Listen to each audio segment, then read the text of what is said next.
Hello and welcome to Health Live at Seniors Today. It is barely wished you a happy new year, and now we are on the fourth Saturday of 2025. And as you would have seen, our focus this year has been to look at a few very basic issues that concern seniors. And today we thought we'll have a discussion on lifestyle changes for a healthy life. I repeat, lifestyle changes for a healthy life. And for that, we have invited Dr. Sandeep Sonawane. He's a consultant at internal medicine at Kokila Ben Dhirubhai Ambani Hospital. Before I invite him and say hello to him, let me introduce him. Dr. Sonawane is, as I mentioned, associated with the Dhirubhai Ambani Hospital, Kokila Ben Dhirubhai Ambani Hospital in Navi Mumbai. He is a renowned and highly trusted personality in the medical fraternity. Dr. Sonawane has rich experience in internal medicine. He offers some advanced medical treatments for diabetes, type 1, type 2, infectious diseases, diarrhea, fever of unknown origin, HIV infection, AIDS, hypertension, influenza, malaria, anemia, tuberculosis, typhoid fever, and various other diseases. Looking at his accomplishments, one thing is sure that he's one of the most trusted doctors in Mumbai. He has numerous successful treatment cases registered in his name, and patients are very happy with the kind of hospitality displayed at the hospital with Dr. Sonawane, which is why when we spoke to our friends at Kokila Ben Hospital, they advised that we should invite Dr. Sonawane. So welcome to Health Live at Seniors Today, Dr. Sonawane. We can't hear you, doctor. Am I audible? Yes, you are audible. Yes. Should I begin? Yeah. So as always, what we'll do is we'll request Dr. Sandeep Sonawane to make a short presentation, which he will do for the next 20 to 25 minutes. And after that, we will take questions. Do note that this presentation is being recorded. This entire session is being recorded, so you will be able to watch it. So don't bother about taking notes, etc. While the session is on, while he's speaking. Just pay full attention to that. You can ask all questions after the session, after his talk is over. So please feel free to ask questions. We will address them to him. I will address them to him. As always, we prefer senior citizens from asking these questions. So please, only seniors, and ensure that we stick to the topic that is there today, which is lifestyle modifications, lifestyle changes that for a healthy life. Do note that this session is purely advisory in nature. We prefer that he will not perhaps be able to give you very specific advice, and if there is specific advice that he offers, do note that it's always best to speak to the doctor directly in person for a clinical examination and whatever else. Of course, in this day and time, doctors like Dr. Sandeep Sonawane and most of our other doctors are available for a teleconsult, which is available through the hospital website. Over to you, Dr. Sonawane, for this session, and I'll come back to you immediately as you are done. So, good evening, everyone. I'm Dr. Sandeep Sonawane. I'm a senior consultant physician at Kokila Ben Dhirubhai Ambani Hospital at Navi Mumbai. So, friends, today I'm going to speak about lifestyle changes for a healthy life. So, exactly what are lifestyle illnesses? So, these... Doctor, I'm not able to see your presentation.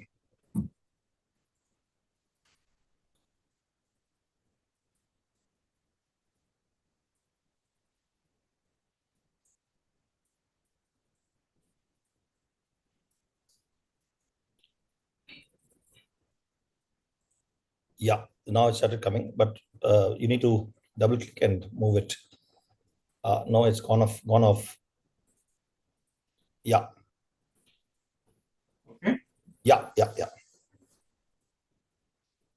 All right. So lifestyle illnesses, you can define them as they are essentially non-communicable diseases, and these are linked to the manner in which a person lives their life. So these are not by some external, germs or organisms which infect your body. So communicable diseases such as malaria, dengue, so these illnesses are different. Whereas lifestyle illnesses is how a person lives, what is in his surroundings, and what are his habits. So a lifestyle which a person leads, so this is the determining factor for these illnesses.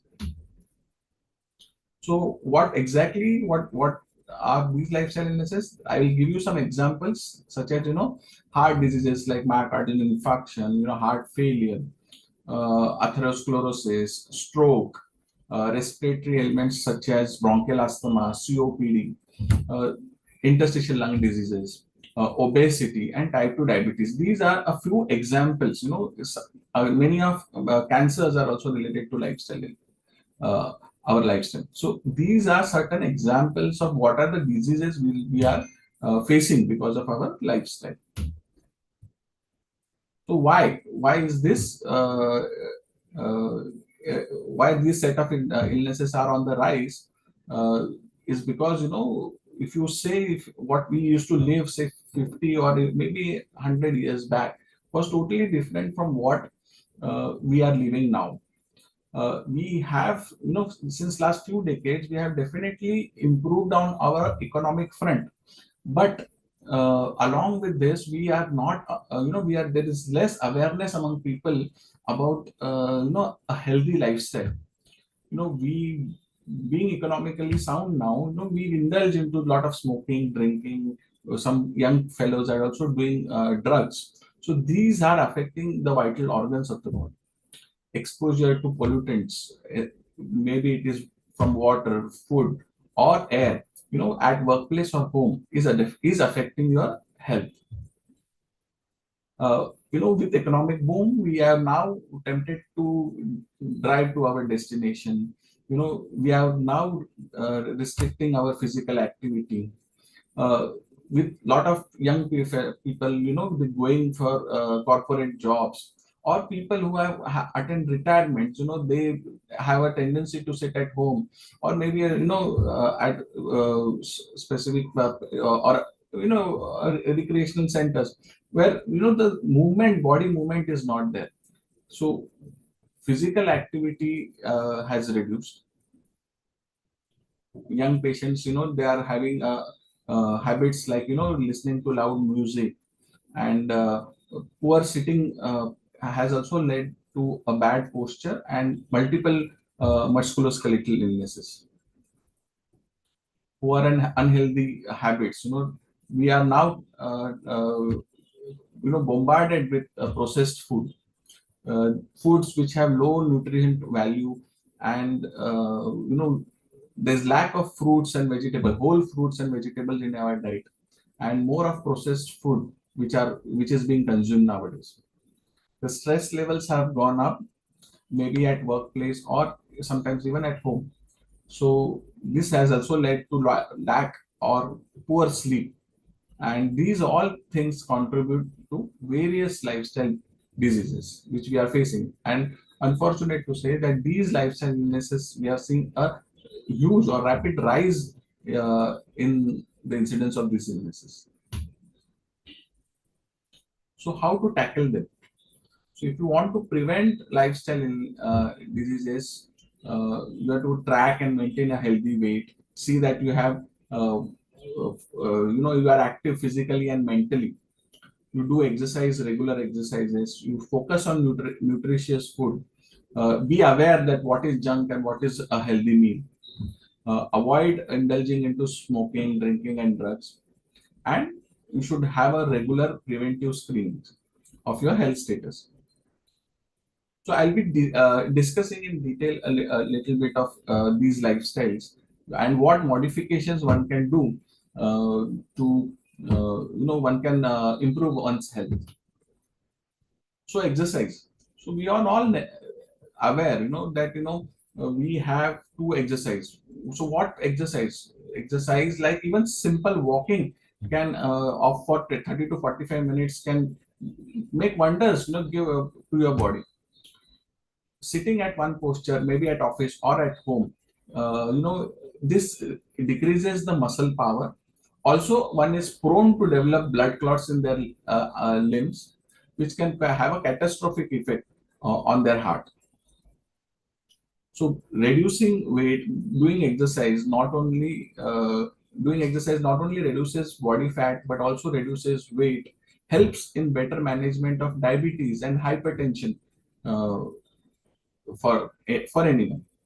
So what exercise? What are the limits of exercise? What exercise one should be doing?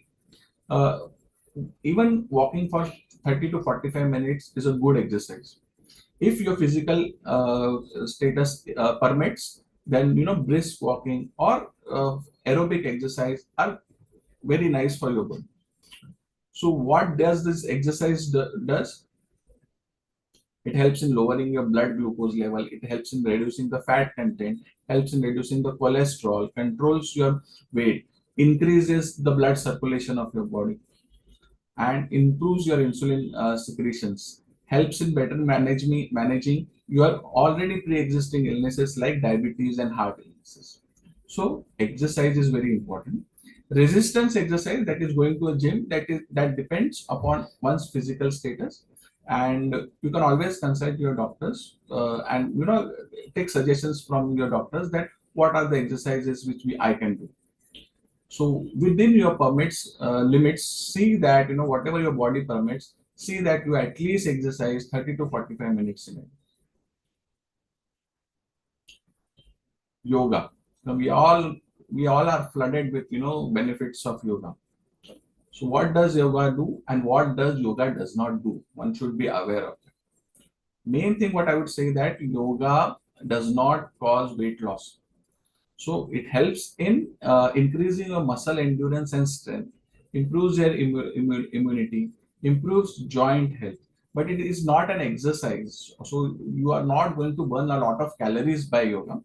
It will definitely reduce the craving for food.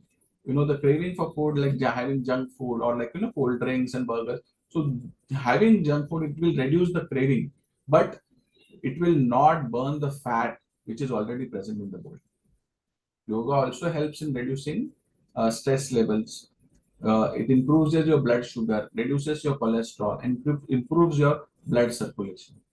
Various asanas are available for yoga. You need to consult a certified yoga consultant so that he will guide you what asanas are beneficial for you and what are not. What asanas are permitted, or your body can handle those asanas. Only those asanas. I'll give you an example that breathing exercises which are seen in yoga. These are not recommended for bronchial asthma and COPD patients. Okay, so some asanas will not be permitted for pre-existing illness. So please discuss it with your yoga instructor. Tell them about your illnesses, and then he will suggest what asanas are beneficial for you. Smoking is one of the deadliest habits of mankind, and not only increases the risk for lung cancers, bladder cancer, prostate cancer, but also leads to increased incidence of brain strokes, heart attacks. Many people are losing their limbs. Combination of smoking and diabetes, it's very disastrous for a diabetic patients. Many patients tend to lose their limbs because of repeated amputations, poor wound healing, and the contributory most common contributory factor is smoking. So reduce smoking, and I would say stop smoking completely. And you can always consult your doctor who will help you in giving medicines. Now wonderful medicines are available. He can always give you medicines which will help you in getting rid of this habit if you have one. Another factor which I want to discuss is sleep. Sleep is a very important factor. It is not only rests your brain but also helps in energizing your entire body. During sleep, the body rebuilds itself. It gets time to rebuild itself. It's like formatting your uh, uh, PC. So your brain is rested. It formats itself. Uh, not only the brain but also the muscles, bones, and all your digestive system. So these have the sleep is the time when your body is going to reprogram itself. What are the factors which will lead to disturbed sleep? It is high sugar levels. If one has high sugar levels, if there is a problem of prostate or uncontrolled diabetes, then frequent urination can lead to disturbed sleep. uh, Obstructive sleep apnea, that is snoring. Patients who have this illnesses, can have, they generally have a bad sleep, and this leads to daytime sleeping. So please consult your doctor, and he will guide you what is the problem with you if you are not having good sleep. At least 6 to 7 hours of sleep is essential. I will also offer you some tips how to get a good night's sleep. So make sure your bedroom is quiet, calm, and cool. Reduce smartphone usage before bedtime. Avoid exercise, alcohol, and large meal just before going to sleep. Avoid caffeine content in your food after 4 p.m. and go to the bed at the same time every night. So these are certain tips, which you can use to have a good sleep. Now coming to diet, I'll be discussing diet a little in detail. So the essential constituents of diet are carbohydrates, fats, and proteins. Along with this, there are micronutrients and fiber. So these are the major constituents of a diet.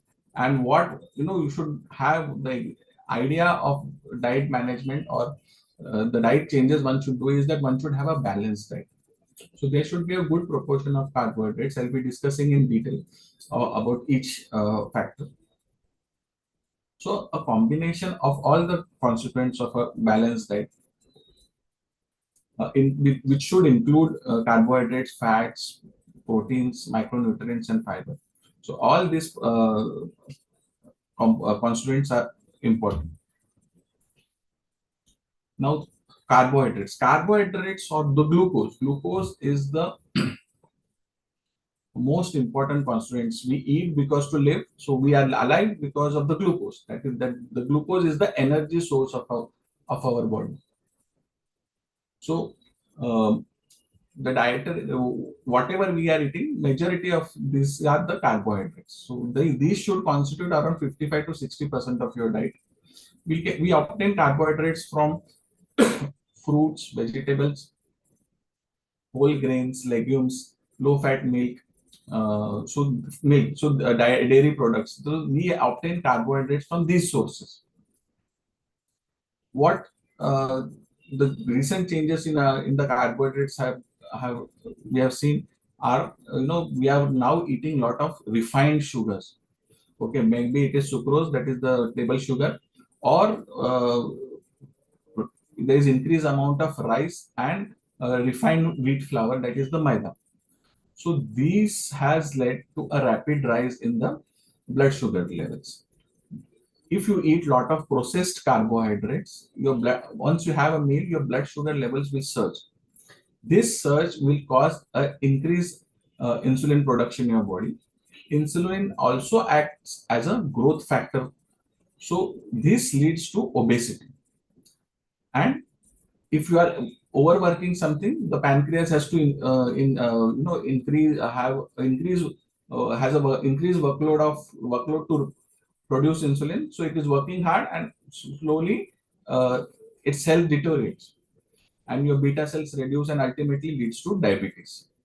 So what you should have is that your diet should contain lot of complex carbohydrates. You have a 6 meter long intestines, and it can digest carbohydrates slowly. So what you are feeding to the intestine is that if you take refined carbohydrates, the proximal part of the intestine itself is able to digest the food.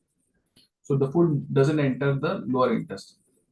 What you should have is complex carbohydrates, which is broken down very slowly, and the food, even small amount of food, reaches your terminal intestines. So this helps in reducing the surge of glucose levels after you have a carbohydrate diet. In spite of instead of wheat flour, rice, and refined wheat flour, that is maida, what one should include in your diet is the millets. Traditional Indian millets like bajra, jowar, um, ragi, rajgira, or kuttu, kodu. So foxnut, foxtail millet. So these are traditional millets which one should include more in their diet. So instead of going for breads, you should have traditional. If you are familiar with Marathi food, then you should have bhakris of bajra or jowar. So these will help in reducing the glucose surge post meal. There is a common question, are artificial sweeteners beneficial? So I would say you can have an occasional sweetness. Various sweeteners are available in the market like sorbitol, aspartame, sucralose, stevia. So majority of these sweeteners, we have not studied it uh, for a longer time. These are products which have been detected maybe a decade back, and we have been using it since last maybe 10 years. And their usage is increasing. But what we see that short term, if you have a lot of artificial sweeteners, they tend to cause loose motions. Also, we are worried that long term they could prove to be carcinogenic. So use it with caution. Once in a while is fine. The biggest drawback which we see with artificial sweeteners is that they don't satisfy your brain. If you have a cup of tea with artificial sweetener, your brain is not satisfied. If the brain is not satisfied, the craving for food increases. You will end up eating some farsan, biscuits, or some other food. So if you calculate the entire day's calories, people who are using artificial sweeteners tend to eat more. So you are actually adding a lot of calories to your daily. If you calculate in a day, so the total number of calories is actually increases if you are using artificial sweeteners. So use it with caution. Once in a while, if you have to, have a sweet tea, take it with artificial sweetness. But in general, avoid its overuse. Now coming to proteins. Proteins are the building blocks of our body. All our muscles, bones, organ cells, these are all made up of proteins. So there is a regular maintenance work which is happening in your body, and these proteins are essential. Traditional Indian diet is very much deficient in protein. The amount of protein one should take is 1 gram per kg. So if you are a, say 70 kgs man, you should take around 70 grams of protein. The non-vegetarian sources of protein are meat, fish, and eggs. Vegetable sources are pulses, dairy products, soya, nuts, and broccoli. So these are certain examples of from where you can obtain high protein.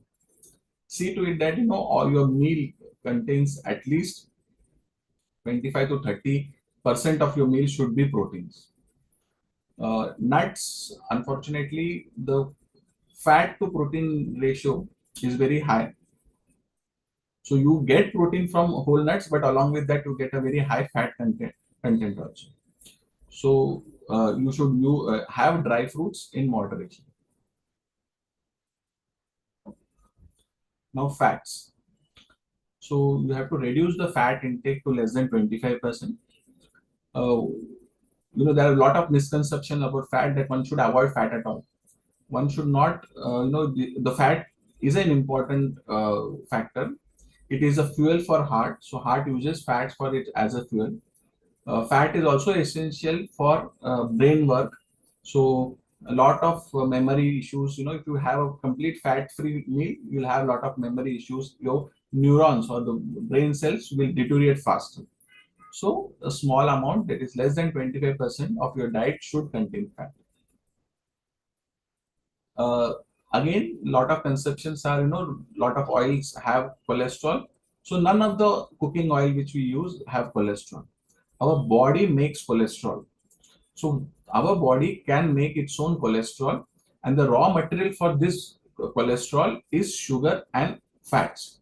So even if you don't have fats but you have a lot of sugar, this sugar cannot be stored in the body as sugars, but it has to be converted into fats.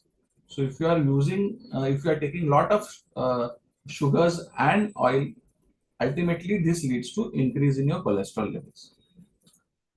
All oils have same calories, that is 1 gram. So you have sunflower oil, safflower oil, olive oil, groundnut oil.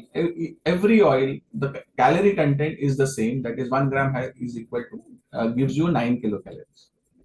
Not all oils are suitable for cooking. Especially, I would like to mention that olive oil, it is not suitable for cooking. So whatever benefits which one gets from olive oil are lost if you heat it. Using the same oil repeatedly can have toxic effect on your body. Uh, which oil is the best? I would suggest that reduce the oil content, whatever, to less than 25%. Avoid oil as much as possible. Traditionally, for Indian cooking, mustard oil, canola oil, and ghee, these are the preferred oils. Olive oil, unfortunately, is not good for cooking because the essential nutrients like MUFA and PUFA, monosaturated fatty acids, and linoleic acid. That is the MUFA and PUFA are the benefits of which one sees one gets more from olive oil. So these are lost if you uh, you know heat the oil. Mustard oil, groundnut oil, and sesame oil are best suited for Indian cooking. Reduce as much as possible. If at all you have to use it, these are the preferred oils. Salt. Restrict the salt intake to less than 3 grams, 3 grams per day. Uh, yeah, salt, if you reduce it, not only helps in controlling blood pressure also diabetes. So in diabetes and the hypertension patient, we recommend that the total daily intake should be less than 2.5 grams per day. One of the most neglected factor is the fiber. Your diet should contain at least 50 grams of fiber. Now, we have a tendency to have fruit juices. I'll give you an example that if you take a glass of fruit juice, uh, you take sugars from three sweet limes. If you have a glass of sweet lime juice, you'll require three sweet limes for making a glass of juice. So you'll have sugars from three sweet limes. Instead of this, if you have one whole sweet lime, you will have only sugars of one, but will get enough fiber which will help you in digestion. So fibers not only help in having good motions or helps you in digestion, but also helps in reducing your blood sugar levels. So this fiber, because of this fiber, the carbohydrates takes longer time to get digested, and there is a lesser surge in glucose level post meal. So see that you get lot of fiber. You can get fiber from whole fruits, vegetables, and also we have lot of fiber, like isabgol fiber, which one can have after dinner or after meals. This helps in digestion as well as reducing your sugar levels. Now coming to alcohol, I would say that even a small amount of alcohol is toxic to your body. It not only affects your liver but also affects all other vital organs like kidneys, heart, and brain. So I would say that you abstain from alcohol as much as possible. A little, once in a while, social drinking I would permit, and that social drinking should be limited to one drink for women and less than two for men. What alcohol does, it not only it's toxic to your liver, but also in short term, it will reduce the cognitive function or the brain activity, and you are not able to take quick decisions. This leads to accidents or social embarrassments. Alcohol can also cause low sugar, that is hypoglycemia, in patients who are using insulin or diabetic tablets. Preferably, drinks should be taken after food. Those should be avoided on empty stomach. So uh, these were certain lifestyle factors that one should be aware of. So to just summarize that, we are seeing the lifestyle illnesses are on rise. One should focus on eating a healthy diet, regular exercise of at least 30 to 45 minutes per day, stop smoking and alcohol consumption, do regular health checks, and discuss your health issues with your doctor. So, friends, this Thank you very much, Doctor. Very detailed presentation, and I'm sure a lot of questions that people have asked have been addressed already in your presentation. But with your permission, I'm going to start, taking some of these questions that have come in. You have spoken about sleep, etc. There's Shilpi Bishwas, who's 67. Question is, how necessary is it to take shingles vaccine? There's a question from Archana Gupta, who has also spoken about flu vaccine. Is it necessary and is it effective? shingles vaccine is definitely recommended, especially patients who have a history of herpes in the past. And the herpes zoster is a very painful illness. Okay, not only causes skin lesions, but the pain can last up to months after an infection. So we are recommending it, especially for immunocompromised patients. Old age patients can get benefit out of this. Patients with asthma, patients with COPD, or major illnesses like heart patients and stroke patients. So we Right. are presently recommending for them.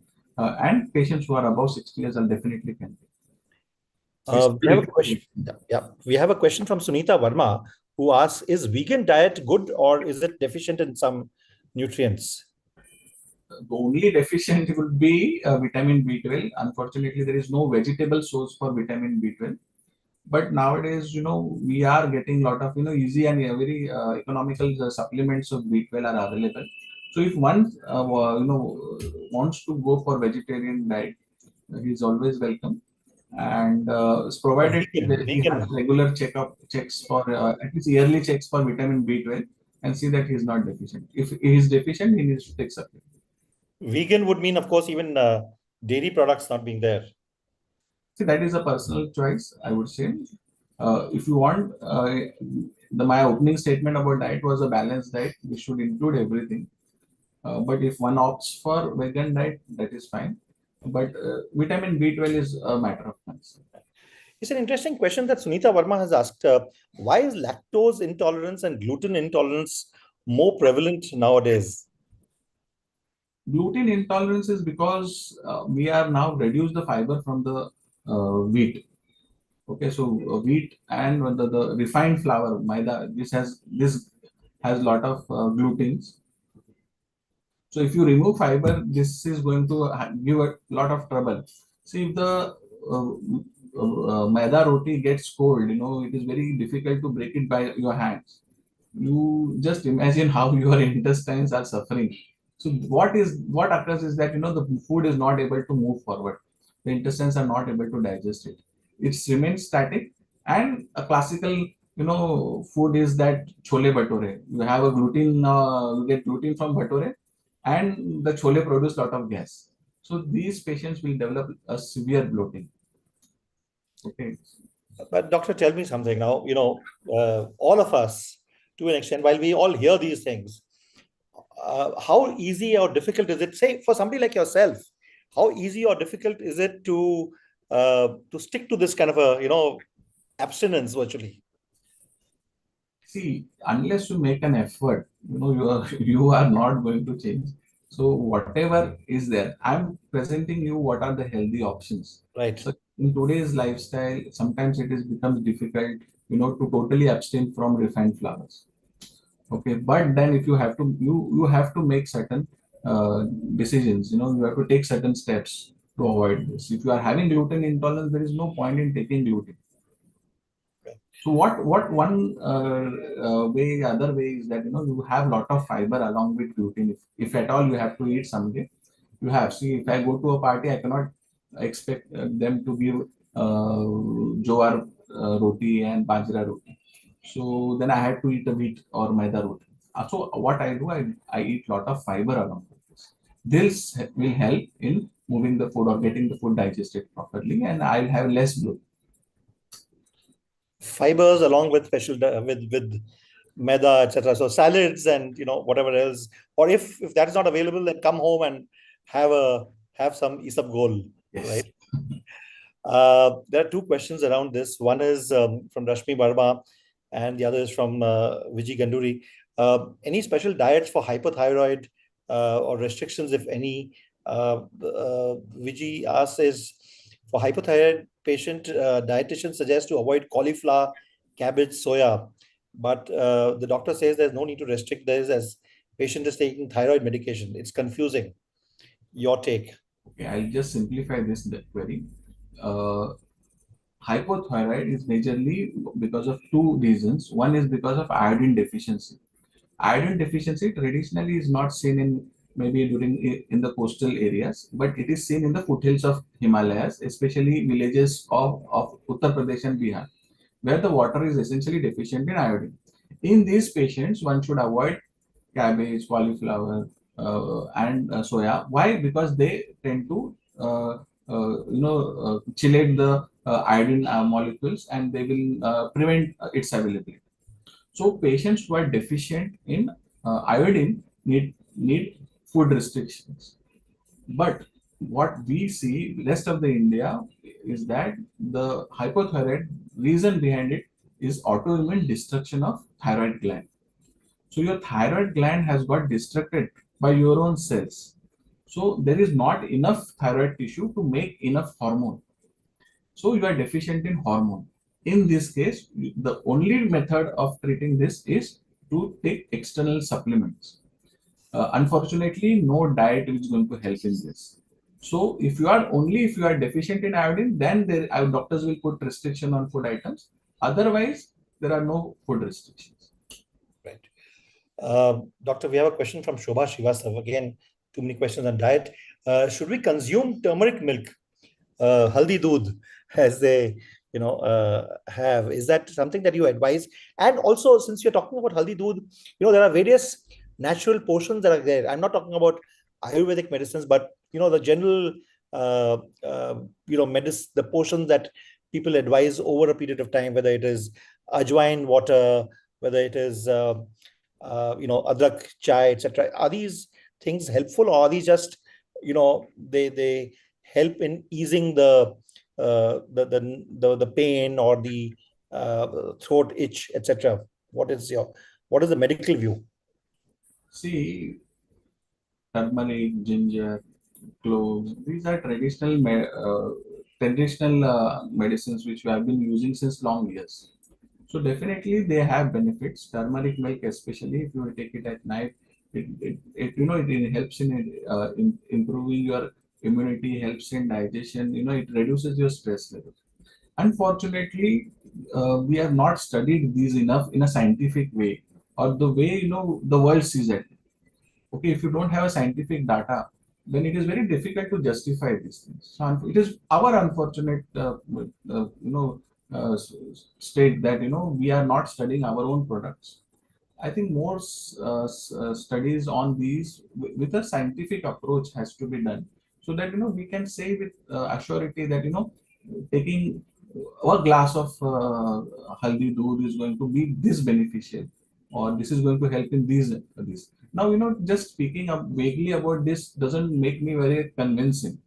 So it is our lack of not experimenting or not doing proper scientific studies on them that has causing this confusion. So, to what extent is it? Let me put it this way. You know, to what extent can you have it so that it's not harming one's body? Have it in moderation. You can have a glass of haldi milk, one glass in a day at night, if you want, if you prefer. or you can have a ginger tea once in a while. If you have a cup of ginger tea, if you have a sore throat or that, it is fine. That is okay. But you should not have too much of this product. Unfortunately, the government regulation or on the standardization of these products is also not so good.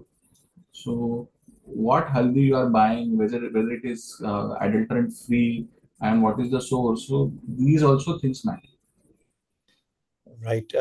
Doctor, we have a question from Mr. P.N. Kutti, and I guess the fact that he's coming from, that part of the country. What is your view about coconut oil?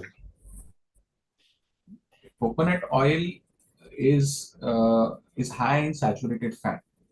Western media is very negative about coconut oil, but we as an Indian, we see that we get a lot of benefits from coconut oil. Coconut oil is good if you are living along the sea coast of India. Okay, for that climate, coconut oil is very beneficial. But if you are living a little interior of India, then I would suggest that that benefit you will tend to lose if you are indulging too much into coconut oil. So have a little oil in moderation. Coconut oil is good for your hair, body, skin, and even for health. But preferred, people who should consume are the people who are living along the sea coast. And doctor, what about cold pressed oil versus the ready-made oils that are available in the market? Would you advise cold pressed oils? Um, Cold-pressed oils are definitely best because maybe what you see you can get them fresh also. Unfortunately, the refined oil which you obtain, this is how the process for obtaining refined oil is that you mix the crushed nuts with hexane, which is a petroleum product. Then this hexane is evaporated, and what the oil you get is um, refined flour. If you do by traditional kachchi ghani is what we call cold press. So if you do, there is 10 to 15% wastage of oil. Whereas in refined oil method, the wastage is only less than 5%. So definitely economics is having an upper hand, and uh, one is going for refined. The rates, the prices are also lesser for refined. But if you want a good oil, I would suggest that have cold pressed. Great. Thank you very much, Dr. Sandeep Sonawane, for this amazing session. You've answered several questions. I know there are several questions which people still have, but this is what. Okay, there's a question that has come in and I did not ask earlier. What about IBS if one has? Again, irritable bowel syndrome. Right. Again, this is not only an illness which is restricted to digestive system, but now we are getting a whole idea that this could involve the entire body. It is the gut, which dictates to the rest of the body or the rest of the organs. So what happens in IBS is that every time you eat your food, the intestines being hypersensitive tends to have increased motility. So every time you have a piece of meat, the intestine movements increases, and you have to go to the washroom. So this is essentially a sensitivity of intestines. But the reasons behind this is not only the food what you are eating, but also the stress, the brain status, the medicines which you are having, the heart status, the lungs status, the liver status, the kidney status. So these all things are contributing for that. Uh, Try to relax yourself, live a stress-free life as much as possible. Diet, in diet, I would say that you should have a lot of fiber in your diet, eat more probiotics, uh, less of refined flours and less of sugars. So this will help in controlling IBS. Right. Thank you very much. Of course, we've had a special session on IBS and Crohn's disease, if you remember, just a few weeks back, taken by Dr. Prasanna Shah. So you can refer to that on the Seniors Today website. That is seniorstoday.in/webinar, and you will be able to locate that session by Dr. Prasanna Shah. Thank you very much, Dr. Sandeep Sonavne, for this amazing session that we've had. I think lifestyle issues are important. Lifestyle changes are important, and uh, clearly that's the take home message that is there. Of course, it's not just a message, but Dr. Sonawane has given us real examples of how you can look at doing things, including the fact that if you do go for a party and if you do have those chole bhature or some maida stuff, what you can do to ensure that you balance it out and you ensure that there are enough fibers that you intake, that you consume. Thank you very much to Dr. Sonawane, and thank you to the team at the Kokilaben Hospital for facilitating this. And to all of you here, please keep reading Seniors Today and track all our events on the Evergreen Club, which has multiple events every day and it's free of cost. There is the health webinar where you can pre-register, and Seniors Have Talent has started once again. We are going to be having the C round. Dr. Sonawane, I must tell you that this is the 17th season of Seniors Have Talent, which is happening, and there are people only above the age of 60 who are performing, and it's an amazing session, even if I say it myself. And there's an entire community of people who are now who are there. They are going on travel holidays. They've just gone to Goa and Kerala, and now they're all getting set to go to Kashmir. So it's an entire ecosystem of we have built around senior citizens over here. Thank you very much, Dr. Sonawane, for taking your time and for speaking to senior citizens out here. And we will be back once again next Saturday at 5 p.m. for another session of Health Live at Seniors Today. Thank you very much. It was a pleasure to address you all, and I wish you all good health. Thank you. Thank you.